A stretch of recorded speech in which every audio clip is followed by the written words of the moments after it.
কোথায় পালাবো?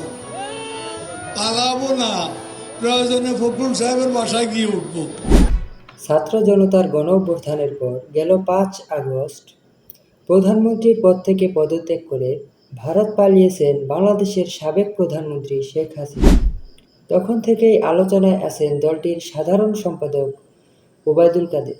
তিনি কি দেশে আছেন, নাকি পালিয়ে গেছেন, নাকি আটক হয়েছেন? এ নিয়ে এখন সবখানেই চলছে তুমুল চর্চা। আওয়ামী লীগের দ্বিতীয় সর্বোচ্চ নেতা হিসেবে ওবায়দুল কাদের সবসময় ছিলেন বিভিন্ন আলোচনা সমালোচনার কেন্দ্রবিন্দুতে। বিএনপি ছাড়াও আওয়ামী লীগ প্রতিপক্ষ যে কোনো রাজনৈতিক দলকে তিনি ব্যঙ্গ করে কথা বলতেন। ৫ আগস্ট সফল গণঅভ্যুত্থানের পর থেকে রাজনৈতিক মহলে আলোচনার কেন্দ্রবিন্দুতে বাংলাদেশের সাবেক এই সড়ক পরিবহন ও সেতুমন্ত্রী ওবায়দুল কাদের। ৫ আগস্টের পর থেকেই প্রশ্ন উঠেছে, আওয়ামী লীগের সাধারণ সম্পাদক ওবায়দুল কাদের এখন কোথায়? জনমানুষের এসব প্রশ্নের সঠিক এবং নির্ভুল কোনো উত্তর এখনো পাওয়া যায়নি। কোটা সংস্কার আন্দোলন দমানোর জন্য দলীয় নেতাকর্মী ও বিশেষ করে ছাত্রলীগদের লেলিয়ে দেওয়ার অভিযোগটিও রয়েছে ওবায়দুল কাদেরের বিরুদ্ধে। ছাত্র আন্দোলনের সময় সাধারণ মানুষ থেকে শুরু করে ছাত্রদের কাছ থেকেও তিনি জনপ্রিয়তা হারাতে থাকেন।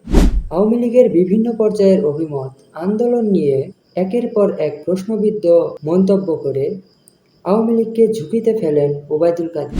কোটা সংস্কার আন্দোলনকে ঘিরে অশুদ্ধ পরিস্থিতি সামলাতে আওয়ামী লীগের সাধারণ সম্পাদক ওবায়দুল কাদেরের ভূমিকা নিয়ে প্রশ্ন ওঠে আওয়ামী লীগ নেতৃত্বাধীন ১৪ দলীয় জোটের বৈঠকে।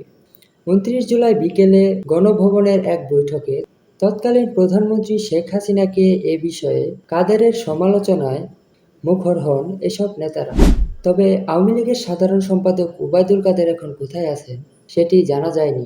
বিভিন্ন গণমাধ্যমে প্রকাশিত বেশ কিছু প্রতিবেদনে দাবি করা হয়েছে, শেখ হাসিনা দেশ ছাড়ার একদিন আগেই তথা ৪ আগস্ট দেশ ছেড়েছেন ওবায়দুল কাদের। গত ৩ আগস্ট বিকেল থেকেই আওয়ামী লীগের সাধারণ সম্পাদক ওবায়দুল কাদের গা ঢাকা দেন বলে জানা গিয়েছে। গত ৩ আগস্ট ধানমন্ডিতে আওয়ামী লীগের সভাপতি শেখ হাসিনার রাজনৈতিক কার্যালয়ে আয়োজিত সংবাদ সম্মেলনে শেষবারের মতো দেখা যায় আওয়ামী লীগের সাধারণ সম্পাদক ওবায়দুল কাদেরকে। তার পরের দিন থেকে ওবায়দুল কাদেরকে আর কোথাও দেখা যায় না। গণমাধ্যমে প্রকাশিত বিভিন্ন প্রতিবেদনে বলা হয়েছে, ৪ আগস্ট রাতে দেশত্যাগ করেন তিনি এবং বর্তমানে তিনি সিঙ্গাপুর রয়েছেন। তবে অন্য আরেকটি সূত্র বলছে, ওবায়দুল কাদের বর্তমানে নয়াদিল্লিতে আছেন এবং সেখান থেকে যুক্তরাজ্যে যাওয়ার কথা রয়েছে তার। প্রসঙ্গত, ওবায়দুল কাদের ২০১৬ সালের অক্টোবর থেকে আওয়ামী লীগের সাধারণ সম্পাদকের দায়িত্বে রয়েছেন। ৫ আগস্ট আওয়ামী লীগ সরকারের পতনের আগ পর্যন্ত তিনি সড়ক পরিবহন ও সেতুমন্ত্রী হিসেবে নিযুক্ত ছিলেন। বাংলাদেশ ছাত্রলীগের সাবেক এই সভাপতি নোয়াখালী ৫ আসনের সংসদ সদস্যও ছিলেন।